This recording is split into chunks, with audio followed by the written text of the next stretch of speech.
नमस्कार, games news में आपका स्वागत है। आज हम जहां भी हैं, जैसे भी हैं, जिस हाल में हैं, कहीं ना कहीं अच्छा महसूस करते हैं। इसकी वजह है हमारे भारत देश की सेना भारत की बॉर्डर पर न जाने किन परिस्थितियों में अपने सब कुछ परिवार के लोगों से अपने सब को त्याग कर हमारे देश की रक्षा के लिए तत्पर रहते हैं। कहीं ना कहीं सेना की तत्परता की वजह से ही आज हम लोग यहाँ पर चैन और खुशी से रह रहे हैं। आज हम ऐसी शख्सियत को पेश करने जा रहे हैं जिनके बारे में आप सुनकर स्तब्ध रह जाएंगे। कारगिल विजेता रियल हीरो। आपने रील के हीरो तो खूब देखे हैं, लेकिन रियल हीरो के बारे में बहुत ही कम सुना होगा। जो जिंदगी के रियल हीरो ही हैं, उनकी करामत से ही आज हम लोग यहाँ पर सुरक्षित हैं। आज हमारे साथ कोबरा मैन और ये हैं सर। गेम्स न्यूज में आपका स्वागत है। जय हिंद, जय भारत। सर, हम शुरुआत करते हैं। आपको कारगिल विजेता, कारगिल का रियल हीरो क्यों कहा जाता है? देखो, ये मेरा भाग्य और मेरा देश का सौभाग्य है कि हमने कारगिल युद्ध के दौरान में first victory of the Kargil हुआ, यानी पहली जीत का पहला तिरंगा झंडा इस छोटे से सिपाही के हाथ से गया था। उस तोलोलिंग टॉप जो turning point of the Kargil war, मेरी बटालियन 2 राजवीर को टास्क मिला था तोलोलिंग के ऊपर कब्जा करने के लिए। जनरल मलिक ने यह कहा था कि 2 राजवीर के बहादुर और बब्बर शेर जवानों, ये 2 राजवीर का ही टास्क है, क्योंकि इससे पहले 3 बटालियनों ने कड़ी तोड़ मेहनत कर ली, बहुत ज्यादा कैजुअल्टी दे दी, लेकिन कोई कामयाबी नहीं मिली। तो 2 राजवीर से पूरा यकीन है कि ये तोलोलिंग पर और कारगिल युद्ध की पहली जीत दिलाएगी, और वो हमारा सौभाग्य। उनके मुंह में घी शक्कर बोलिया हुआ कि हमने मतलब फर्स्ट जीत के अंदर हम लड़ाई लड़ी। हमारे 9 साथी शहीद हुए मेरे, और मेरे भी 5 गोलियां लगी, और हमने पहली जीत दिलाई कारगिल युद्ध के दौरान। आपने जैसे कि बताया 5 गोली लगी थी। हाँ। उस समय क्या हालात थे? आप किस परिस्थिति में थे, कैसी स्थिति में जिससे में आपका ऊपर दुश्मन ने फायर किया जो 5 गोली आप उसके शिकार हुए? देखो, हिंदुस्तानी सिपाही में एक जुनून होता है जी, और वो जुनून से ही लड़ता है। पाकिस्तान के वो तोलोलिंग को जो शिमला समझौता का उल्लंघन करने के बाद में वहां आए और वो आकर के बैठ गए और उनका कब्जा कर लिया। अब उन पहाड़ियों पर जैसे ही हमारे सैनिक गए, उनका कैप्टन अनमोल कालिया कुछ सिपाही थे जिनके अंग भंग करके डेड बॉडी भेजी थी। तो फिर तो कुछ 7वां सवाल में हिंदुस्तान का सिपाही का पूछना था कि उसके साथी सिपाही की वो बुरी हालत करके भेज सकते हैं, तो हमने भी यही सोचा कि हम बुरी हालत करेंगे उनकी। आपकी 5 गोली लगने के बाद आपके क्या हालात थे? इसके बाद आपने क्या किया? देखो, जब से मैं गोली फर्स्ट में बैंकर में जैसे हाथ डाला मैंने, और उसने फायर कर दिया। पहले गोली यहाँ लगी, 3 गोली में लगी और 2 AK-47 में। तो मैं सोचा थी कि अंदर अभी तो खत्म हो गए भाई, अब कुछ भी नहीं है, क्योंकि अब तो इस देश को जय हिंद बोलते हैं, लेकिन जय हिंद बोलने से पहले कुछ तो कर ले। तो हमने हैंड-टू-हैंड ग्रेनेड निकाला और उस बैंकर के अंदर ठोका। बड़ा हम थे, उसमें 5 थे या 6 थे, कितने आदमी थे, उनके टुकड़े टुकड़े हो गए। और अंदर से अल्लाह अकबर, हमको मरे तो ऐसा एक भी मरे। और ऐसे करते करते और बाद मैंने फर्स्ट एड किया। गोली लगने के बाद दर्द तो बहुत भयंकर होता है, लेकिन क्या होता है कि उस टाइम फर्स्ट एड हमारे हर सैनिक के पास में होता है। तो फर्स्ट एड करने के बाद में फिर ठंडे दिमाग से काम लिया। उनकी गन ऐसे फायर कर रही है, और मेरे साथी थे वसुंधरा भवरलाल भाकर थे, बीनापुर के सुबदार सुमेश सिंह राठौर खारा दुधवा के। तो वो बोलता, कोबरा तने तो तेरा काम कर दिया, शाबाश, हम भी मारेंगे इनको। और उन्होंने तो बोले या लिया अपने वाले, बोले बोल बजरंग बली, और डर डर डर डर डर सपरे शुरू हो गए। मेरे 9 साथियों ने उनके 30 आदमी को खत्म कर दिया, और मैं उनकी गनों के नीचे ऐसे बैठे हुए हूँ। तो मैं ठंडे दिमाग से फर्स्ट एड किया, ग्रेनेड निकालूं और लाडू की तरह अंदर ठड़क ठक 11 बंद उड़ा दिए। अब उसमें या अल्लाह खुदा मगो अफजा तेरी माँ, मतलब आगे ऐसे करके ना वो काम कर दिया। ऐसे करते करते सुबह 4 बजे तक उनके 11 बंकर उड़ा दिए मैंने। उसके बाद उनका मेजर अनवर खान था जो ऊपर बैठा था, वो मोरे गाली काटा, हिंदुस्तानी कुत्ते कोबरा बाहर निकाल, तेरे 16 टूक करूंगा। जब वो यार 16 क्यों करा, तो भी कर सकता है जी। लेकिन वो उसका क्या हुआ कि हमने सर्जिकली स्ट्राइक करी थी 1995 में जी, और वहाँ पाकिस्तान के 16 सिर काट के लाए थे हम। कोबरा टीम थी ना हमारी, जो जिसका टीम कमांडर मैं था, तो वो हम 16 सिर काट के लाए थे 1995 में सर्जिकल स्ट्राइक करी। तो वो उसी 5 नॉर्दर्न लाइट इन्फेंट्री के थे, तो उसको पता ही है वही कोबरा है, तो हमारे 16 सिर काट के लाए थे, इसलिए इसके 16 टूक करूंगा। उसकी दिल्ली तमन्ना तो काफी थी, लेकिन फिर उसके क्या हुआ, बेचारे के 2 ही टुकड़े हो गए। फिर ऊपर चढ़ा, ऊपर तो वो उसमें मेरे पर डाई मारी, डाई मारते मैंने उसकी मतलब गर्दन काटी, और फिर वो गर्दन काटी, उसी में बहुत तिरंगा झंडा गाड़ा था। और भारत की पहली जीत के अंदर ये हमारा सौभाग्य प्राप्त हुआ हमारे। श्रीलंका गए थे जी जी, श्रीलंका में शांति सेना के रूप में वहाँ गए थे, कितने दिन रुके, क्या काम किया, और आपको कोबरा कब से नाम हुआ, कोबरा नाम से कैसे फेमस हुए? देखो सबसे पहले मैं श्रीलंका में मैं कमांडो कोर्स करके गया था, तो वहाँ जनरल कलकट का बॉडीगार्ड था। जनरल कलकट साहब कोर कमांडर थे, और श्रीलंका के सबसे बड़े कमांडर जनरल ए के कलकट थे, जो वहाँ के कोर कमांडर थे। उन्होंने बोला भाई को कमांडो वाला लड़का, कमांडो कोर्स वाला लड़का मेरा बॉडीगार्ड भेजो। तो उनके साथ में मैंने 20 दिन तक चलाया। एक दिन ऐसा वाकया हुआ कि पुड़िया से हम गाड़ी क्रॉस करते थे, तो जनरल साहब की गाड़ी आगे थी, पीछे हम उनकी प्रोटेक्शन में ओपन जीप में थे। तो जैसे वो एक एलटीटी ग्रेनेड लाया नीचे से, वो पुड़िया के नीचे, जैसे ये हम पुड़िया पर ऐसे चढ़े, उसने यहाँ से ऐसे ग्रेनेड फेंकना चाहा, और वो उसने फेंका हमारे ऊपर जनरल साहब वाली गाड़ी पर। लेकिन जनरल साहब की गाड़ी तो आगे निकल गई, हमारी गाड़ी पर आना था वो, तो मैंने उसको ऐसे कैच करा और उसी को ठोक दिया। उसी को ठोक दिया, वो मुंडी फटी। थोड़ी दूर आगे गए तो जनरल कलकट बोलता, अरे वो लड़का कौन सा था जिसने उग्रवादी उग्रवादी को ठोक दिया? बोले सर अपना दिगेंद्र था ये तो। बोले ये दिगेंद्र, ये तो कोबरा है। जहाँ वो कोबरा का वसूल होता फाइट एंड डेथ, हमारा वसूल था अटैक एंड फिनिश।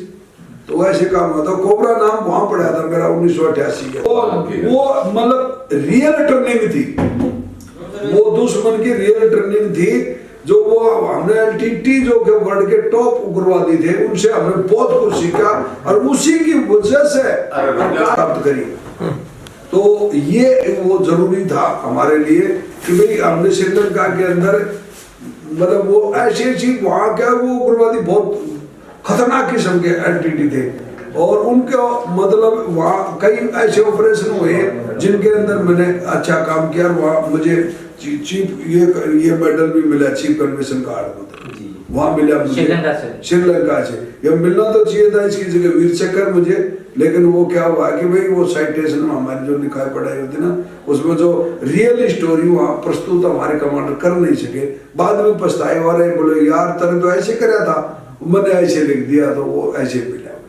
तो वो साइटेशन में होता है ये तो मेडल। टॉर्नाडो टॉप पर फर्स्ट विजय आपने दिलाई थी, तो आपको ये चक्र कब मिला और कैसे मिला, उस समय आपको कैसी अनुभूति रही? देखो फर्स्ट विक्ट्री थी 12 जून की रात 1999 को, रात को अटैक मारा हमने। 13 जून को कारगिल युद्ध की पहली जीत, टर्निंग पॉइंट ऑफ कारगिल वार का झंडा तोलोलिंग पर फहर रहा था। उसमें आपके साथ कौन कौन लोग थे? मेरे साथ में मेरे सीओ साहब कर्नल एम वी रविंद्रनाथ थे, जो उस टाइम पर ऊपर पहुंचने के बाद उन्होंने मेरे को सलूट मार के कहा, प्राउड माय सन, आज हिंदुस्तान की पहली कामयाबी, हिंदुस्तान के महाबली, तुझे मुबारक हो, तुझे मुबारक हो बच्चे। अरे आज ये धरती तेरा रण कब तारेगी? मुझको साहब मैंने धरती का रण तार दिया। अरे बोले बेटे इतनी गोली लगने के बाद भी तू बोले मुस्कुरा रहा है। बोले शाबाश बेटे, धन्य वो धरा जिसमें तू पैदा हुआ, धन्य वो माँ बाप जिसने तेरे को पैदा किया, शाबाश बेटे। बोले आज कारगिल युद्ध की पहली जीत का तेरे हाथ में तिरंगा झंडा देख के मेरा दिल खुश हो गया कि मेरी बटालियन 2 राजरीफ में ऐसे बहादुर वीर भी है। उसके बाद मेरे को उठाया गया, हॉस्पिटल में आया, मैं कोमा में चला गया। उसके बाद 15 अगस्त को डिक्लेयर हुआ कि भाई कारगिल युद्ध के अंदर मतलब 4 जाबाजों को परमवीर और 9 को महावीर चक्र से सम्मानित किया गया। तो उसमें भी मेरा नाम था भाई, उसमें मरणोपरांत कर गया था मेरे को, लेकिन क्या है कि वो लिस्ट में ज्यादातर मेडल ही मरणोपरांत दिया जाता है, लेकिन मैं हॉस्पिटल में था। सवाल ये है सर, हाँ, कारगिल युद्ध शुरू हुआ उस समय आपके दिल और दिमाग में क्या विचार थे, और एक कारगिल युद्ध आपने विजय पताका फहराई जहाँ पर भारतीय ध्वज तिरंगा, उस दोनों के विचारधारा में क्या अंतर है, क्या लग रहा? देखो एक मतलब दुश्मन को कभी कमजोर नहीं समझना चाहिए। हमने 2 राजरीफ ने आज तक हमारी बटालियन 1856 फर्स्ट विक्टोरिया क्रॉस विजेता यूनिट है मेरी।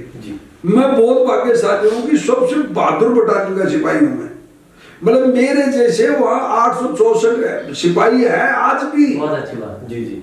मेरी बटालियन आज भी मेरे से तगड़ी है। जितने सात पीढ़ी गर्व रहेगा मुझे, मेरी बटालियन ने हमारे को ये दिगेंद्र जैसे तो हजारों बच्चे पैदा कर दिए ना उस बटालियन ने। बहुत बहुत खूब। वो बटालियन ट्रेनिंग देती है ना तो भाईबंदी नहीं करती। वो बोलते हैं कि अगर वीर भोगा वसुंधरा, इसके वसुंधरा धरती का नाम है, इसमें वीर ही रह सकता है, कायरों का टूराज रेजिमेंट्री नहीं है साहब। बहादुर आदमी होगा वही टूराज में नौकरी कर सकता है और वही लड़ाई लड़ सकता है। हमारी बटालियन का ही मोटो ही है, हम बुज़दिलों को रखते नहीं हो। आज भी मेरी बटालियन मेरे जैसे हजारों, मतलब कई हजारों बच्चे हैं जो शेफ दिगेंद्र की तरह काम करते हैं। ये नहीं कि अब दोबारा मौका मिला फिर फोड़ेंगे, पर दिगेंद्र आगा तो दूसरा दिगेंद्र है ना वहाँ। तो वो हमारे ट्रेनिंग में दो, हमारे बुजुर्गों ने हमारी बटालियन का इतिहास है, कभी भी हार का मुंह नहीं देखा। 1856 में बुशायरा किला तोड़ा जब विक्टोरिया क्रॉस मिला, फर्स्ट विक्टोरिया क्रॉस। उसके बाद में जितनी भी लड़ाई लड़ी 1947 में, 48 में जो वहाँ, तो हमारा हौलदार चुनाराम महावीर चक्कर जो सीकर के थे, और मेरी प्लाटून और मेरी बटालियन दो राजरीव के तो हौलदार चुनाराम भगेड़िया, तो उन्होंने जिंदा महावीर चक्कर 1948 में लिया था। पूंछ और रिजौरी में हमारी बटालियन ने वहाँ फर्स्ट, वहाँ भी लड़ाई लड़ी थी हमारी बटालियन। आपसे सवाल ये है सर, आपसे जो सीनियर जैसे मेजर शैतान सिंह जैसे कई वीर सेनानी हमारे देश के वीर सपूत हैं, आप किसको आदर्श मानते हैं और इसकी उनकी देखो ये जितने भी परमवीर चक्र मेजर शैतान सिंह है वो हमारे लिए आदर्श है। शेषम पीरू सिंह है वो भी आदर्श है। जितने वीर जो हम पैदा है उससे पहले उन्होंने युद्ध के लिए अति वो युद्धता दिखाई थी, तो वो आदर्श, उनसे बड़ा आदर्श और कौन हो सकता है। मैं तो मानता हूँ कि कोई लोग बोलते हैं कि हीरो हीरोइन को अपना वो बोले फेवरेट मानते हैं ना, तो जितने भी देश के परमवीर चक्र, महावीर चक्र, वीर चक्र योद्धा जो सैनिक देश के लिए लड़ाई लड़ी है ना, उनको मानना चाहिए। आपसे निवेदन है, आपके जो सीने पर बहुत सारे लगे हैं, मेडल्स लगे हुए हैं, तो कितना फक्र होता है आप पर सर, ये इतनी आपने बहादुरी के साथ अपने जीते, इसको क्या महसूस होता होगा आपको? देखो मैं भारत का पहला आदमी, मेरे को ये महावीर चक्र लगा ना मेरे सीने पे, तो ये मरणोपरांत मिलता है, लेडीजों को हाथ में दिया जाता है। लेकिन आप भारत के प्रथम नागरिक हैं, प्रथम सैनिक हैं। हाँ, जो मैं जिंदा हूँ महावीर चक्र देश में, तो मेरे को अच्छा फीलिंग होता है। अगर मैं जिंदा होते हुए मेरे नाम से रोड, मेरे नाम से स्कूल, मेरे नाम से स्कूलों के पाठ्यक्रम में, अब मेजर शैतान सिंह, शेषम पीरू सिंह का इतिहास वो पाठ्यक्रम में 9th की सामाजिक विज्ञान में है, उसी में मेरा, लेकिन वो तो पढ़ नहीं सकते, मैं तो उसको पढ़ता हूँ उसी पाठ को। मेरे बच्चे पोते पढ़ रहे हैं, जिस स्कूल में मैं पढ़ता था उस पर लिखा हुआ दिगेंद्र कुमार उच्च माध्यमिक विद्यालय चादरा, तहसील नीमका थाना, जिला नीमका थाना, राजस्थान। तो इससे बड़ा और गर्व क्या होगा? लोगों को देश के लिए, सेना के लिए क्या संदेश देना चाहेंगे आप? मैं देश के सभी यूथ को, जवानों को, बुजुर्गों को ये देता हूं कि इस धरती माँ का नाम वसुंधरा है, वीर भोगा वसुंधरा। वीर बच्चे पैदा करो, चाहे पढ़ाई में करो, चाहे खेल में करो, चाहे फौज में करो, चाहे युद्ध के मैदान में करो, कायर बेटा पैदा मत करो मेरे देशवासियों। इतिहास गवाह है, सतयुग, द्वापर और त्रेता में भी राक्षस और देवताओं की लड़ाई हुई है, आज भी उग्रवादी और अच्छे इंसान की लड़ाई होती है कि नहीं। कहना चाहता हूँ कि इस धरती पर जो भी यूथ है मेरे देश के, जहां तक मेरी आवाज सुनाई जाती है, जो भी सुनता है, सभी ये कहता हूँ कि अपने बेटे पोतों जो भी है उनको शिक्षा में टॉप है, उसके बाद में मतलब खेल में टॉप है, और उनको ऐसे बहादुर बनाओ कि दुनिया याद करे। देखना जब आप बोलना पता है, बीएनसी न्यूज की तरफ से आपका स्वागत है। तमाम जनप्रतिनिधि, ग्रामीण सबकी तरफ आपका तहे दिल से इस्तकबाल, स्वागत, बहुत मोहब्बत आपको, बहुत धन्यवाद बताएं। वीर भूमि में एक वीर आता है तो मजा ही आता है। जी जी जी। ये जोधपुर की बिलाड़ा की, मतलब ये बोरोदा की भूमि है, ये वीरों की भूमि है, तो इसके अंदर मैं आता हूँ तो दिल गार्डन गार्डन होता है, क्योंकि बिलाड़ा के फौजी मेरे साथ युद्ध भूमि में साथ में थे, और जिन्होंने कंधे से कंधे मिला के मेरे साथ लड़ाई लड़ी, तो क्या वो मेरे से कम थोड़ी थे, लड़ाई लड़ी। चलो मेरे को मेडल दिया तो वो अमेरिकी सैटेलाइट की वजह से मेरी फोटो आ गई, इसलिए मुझे जिंदा महावीर चक्र मिल गया। अन्यथा मेरे से तगड़े काम करने वाले जो बेचारे शहीद हो गए उनको कुछ भी नहीं मिला। आपने सुना दिगेंद्र कुमार जी महावीर चक्र विजेता जो जीवित उन्होंने बहुत खुशी जाहिर की और हमारे देश के एक महान नायक जो वास्तविक जीवन में हीरो रहे, आज हमारे साथ उन्होंने अपने पूरे अनुभव शेयर किए। जो हमारे दर्शक हैं उनको यही अपील और निवेदन करना चाहेंगे, आप भी अपनी संतान, अपने आस पड़ोस, अपने भाई बंधु को भारतीय सेना में दिगेंद्र जी जैसे महान योद्धा बनाकर भेजें। और एक बार पुनः आपका स्वागत और इस्तकबाल है।